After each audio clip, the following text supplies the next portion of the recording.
संसार में जितने प्रकार की प्राप्तियां हैं, शिक्षा सबसे बढ़कर है। नमस्ते बच्चों, मैं सुगना। आज की वीडियो में हम क्लास 10th की पुस्तक कृतिका भाग 2 का फर्स्ट चैप्टर पढ़ेंगे। श्रेष्ठ रचना ही कृति कहलाती है, अर्थात कृतिका के अंदर ऐसी रचनाएं हैं जिसमें महान उद्देश्य समाये हुए हैं। यह पुस्तक 2005 में शोधकर्ताओं के शोध पर ही हिंदी पाठ्यक्रम में लागू की गई थी। यह पुस्तक बच्चों के स्कूली जीवन को बाहर के जीवन से जोड़ती है। बच्चों को भूत भविष्य वर्तमान की जानकारियों से अवगत करा के मनोरंजन के साथ उनके ज्ञान में बढ़ोतरी करती है। पाठ का नाम है माता का आंचल। शीर्षक से ही हमें ज्ञात हो रहा है कि माँ का आंचल, माँ की गोद अर्थात माँ की छत्र छाया में अपार सुख होता है। वह सुख दूसरी जगह हमें नहीं प्राप्त हो सकता।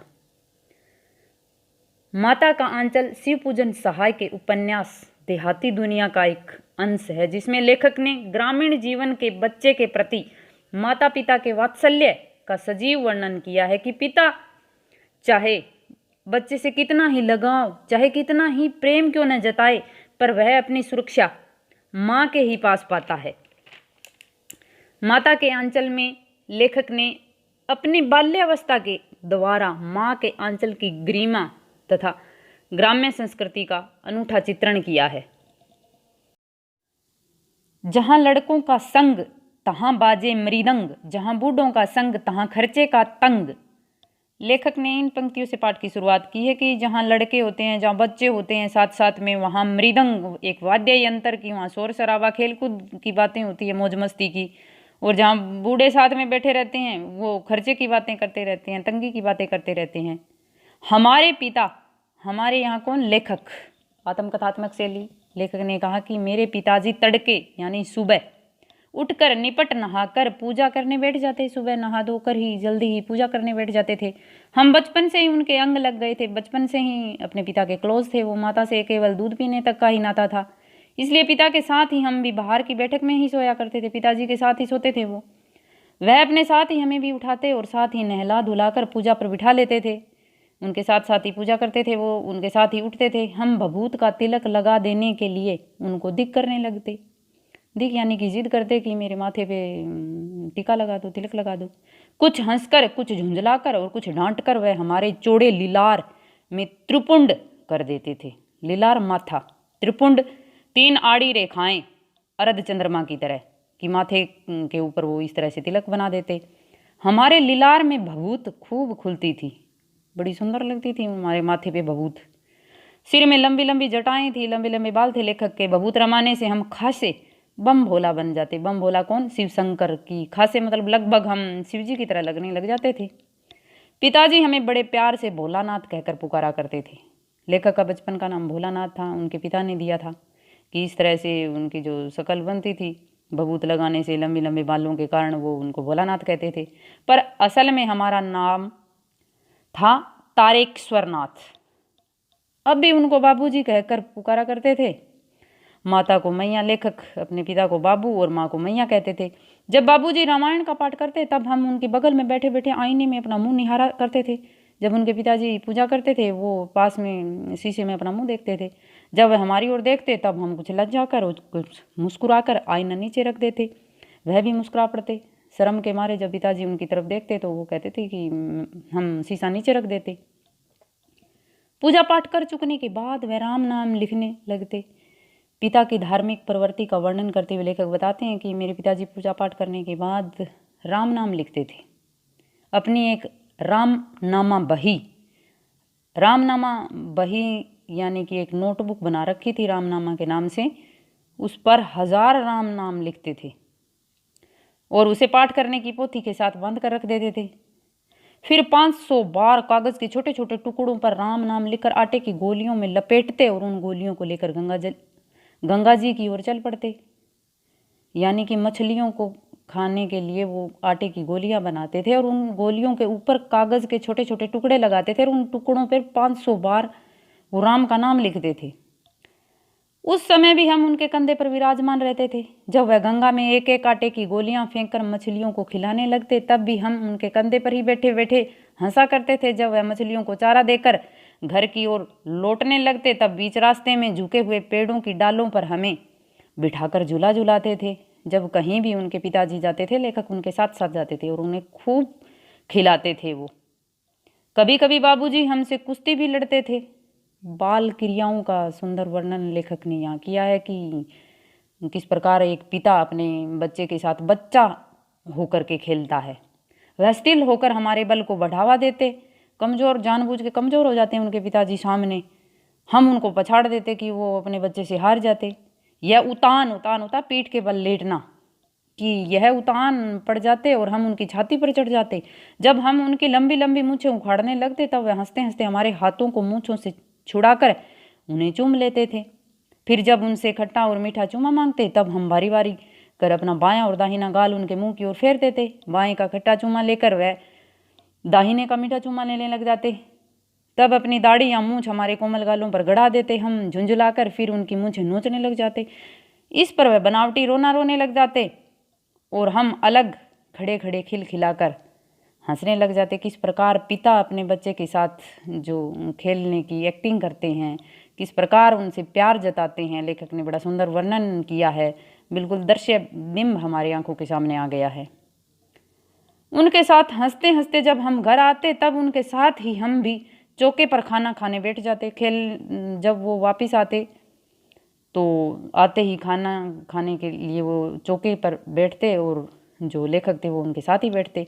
वह हमें अपने ही हाथ से फूल के एक कटोरे में गोरस होता दही और भात होते पके हुए चावल सान कर यानी मिला करके खिलाते, कि दही और चावल मिला करके मुझे खिलाते। मेरे पिताजी साथ में ही खाना खाता था मैं उनके। जब हम खाकर अफर जाते यानी पेट भर जाता, तब मैया थोड़ा और खिलाने के लिए हट करती। वह बाबूजी से कहने लगती, आप तो 4-4 दाने के कोर बच्चे के मुंह में देते जाते हो, इससे वह थोड़ा खाने में पर भी समझ जाता है। हम बहुत खा गए, आप खिलाने का ढंग नहीं जानते। बच्चे को भर मुंह कोर खिलाना चाहिए, या छोटा छोटा निवाला दे रहे हो बच्चे के मुंह में। बच्चा थोड़ा ही जानता है कि मुझे कितना खाना है या मेरा पेट भर गया। बच्चे को तो बड़े बड़े निवाले खिलाने चाहिए ताकि इसका पेट भर जाए।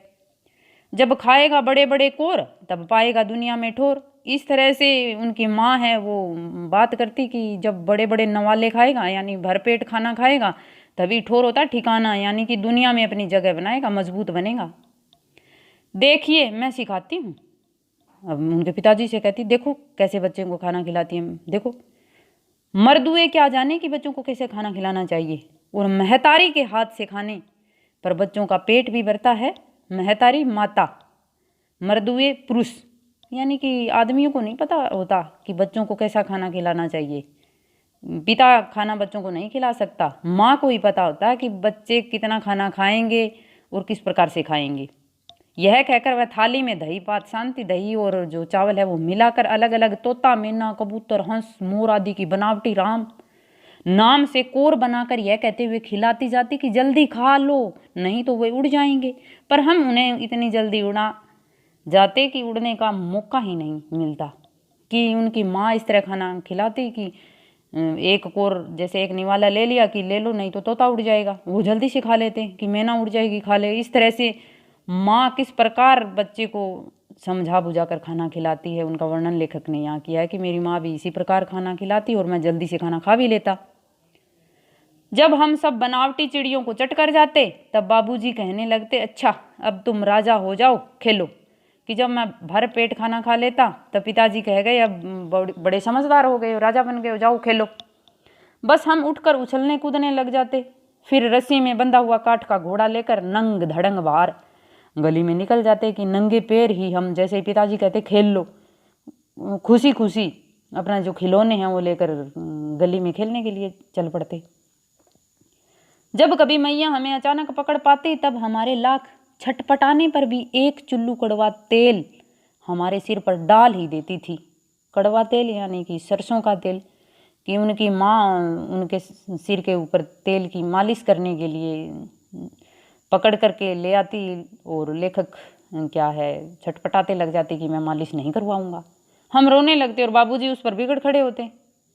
पर वह हमारे सिर में तेल पोत कर होता सरोबार कर देना, हमें उबट कर ही छोड़ती कि पूरा का पूरा तेल की मालिश, बहुत सारा तेल मेरे सिर के ऊपर लगा देती।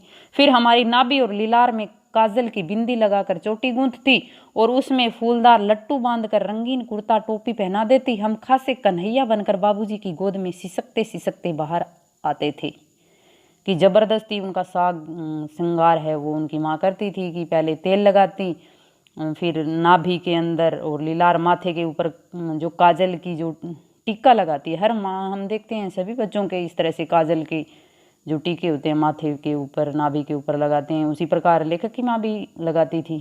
और बड़े बड़े बाल थे, चोटी बना करके जो फूलदार लट्टू से सर के ऊपर बांध देती थी और कुर्ता टोपी भी पहनाती थी। तो लेखक कहते हैं कि मैं तो कृष्ण भगवान के जैसा लगने लग जाता था और रोते रोते पिताजी की गोद में आ जाते, क्योंकि ज़बरदस्ती तैयार कर रही थी उनकी माताजी उनको। बाहर आते ही हमारी बाट जोने वाले बालकों का एक झुंड मिल जाता। बाट जोने वाले वेट करने वाले, कि लेखक को खेलने के लिए बाहर बच्चे वेट करते थे। हम उन खेल के साथियों को देखते ही सिसकना भूलकर बाबूजी की गोद से उतर पड़ते और अपने हमजोलियों के दल में मिलकर तमाशे करने लग जाते। तमाशे यानी कि खेल खेलना। हमजोली जो साथ में खेलने वाले जो बच्चे थे, कि उनको देखते ही लेखक है वो रोना धोना सब भूल जाता और उनके साथ खेलने के लिए पिताजी की गोद से उतर पड़ते और खेलने लग जाते। तमाशे भी ऐसे वैसे नहीं, तरह तरह के नाटक, कि ऐसे वैसे खेल नहीं खेलते थे हम, तरह तरह के नाटक बनाते थे। चबूतरे का एक कोना ही नाटक घर बनता, घर के एक चबूतरे के पास कोने में के अंदर उनका खेल खेला जाता। बाबूजी जिस छोटी चौकी पर बैठकर नहाते थे वही रंगमंच बनती। उसी पर सरकंडे के खंभों पर कागज का चंदोआ तान कर मिठाइयों की दुकान लगाई जाती। उस चौकी के ऊपर सरकंडे से खंभा बना करके वहाँ मिठाई की दुकान लगाते हुए उसमें चिलम के खोंचे पर कपड़े के थालों में ढेले के लड्डू, पत्तों की पूरी कचौरियाँ, गिल्ली मिट्टी की जलेबियाँ, फूटे गड़े के टुकड़ों के पतासे आदि मिठाइयाँ सजाई जाती। ठीकरों के बटखरे और जस्ते के छोटे छोटे टुकड़ों से पैसे बनाते। हम ही लोग खरीदार और हम ही लोग दुकानदार, कि जो बच्चे थे वो खुद ही तो खरीदार बन जाते और खुद ही दुकानदार बन जाते। बाबूजी भी 2-4 गोरखपुरी पैसे खरीद ही लेते थे। थोड़ी देर में मिठाई की दुकान बढ़ाकर हम लोग घरौंदा बनाते थे। घरौंदा अक्सर बच्चे जो खेल में मिट्टी के घर बना लेते हैं। दुकान बढ़ाकर यानी दुकान बंद करके। कोई भी दुकानदार है, कोई भी व्यापारी है, वो दुकान बंद करना नहीं बोलते।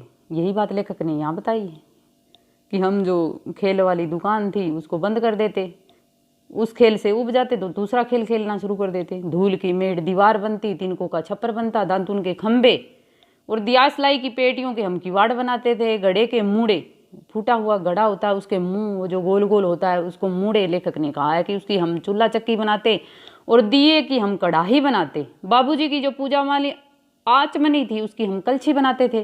पानी के घी, धूल के पिसान और बालू की चीनी से हम लोग ज्योनार तैयार करते थे, भोज तैयार करते थे, दावत। हम ही लोग ज्योनार करते, हम ही लोग की ज्योनार बैठती थी कि हम ही खाने वाले, हम ही दावत देने वाले। जब पंगत बैठ जाती खाने के लिए, जो सभा उनकी बैठती, तब बाबूजी भी धीरे से आकर पांत के अंत में जीमने के लिए बैठ जाते थे। उनके पिताजी भी उनके खेल में शामिल हो जाते। पांत होती है पंक्ति, जीमने खाने के लिए। उनको बैठते देख ही हम लोग हंसकर और घरौंदा बिगाड़ कर भाग चलते। वो अपना खेल था वो समाप्त करके वहाँ से भाग जाते। वह भी हंसते हंसते लोटपोट हो जाते और कहने लगते, फिर कब भोज होगा भोलानाथ, कि हमसे मजाक करते इस तरह से कि कब दावत दोगे, कब मेरे को खाना खिलाओगे। इस तरह वो भी खुशी खुशी जब जोर जोर से हंसने लग जाते। आज की वीडियो में इतना ही, आगे की वीडियो में पार्ट कंप्लीट करेंगे। धन्यवाद।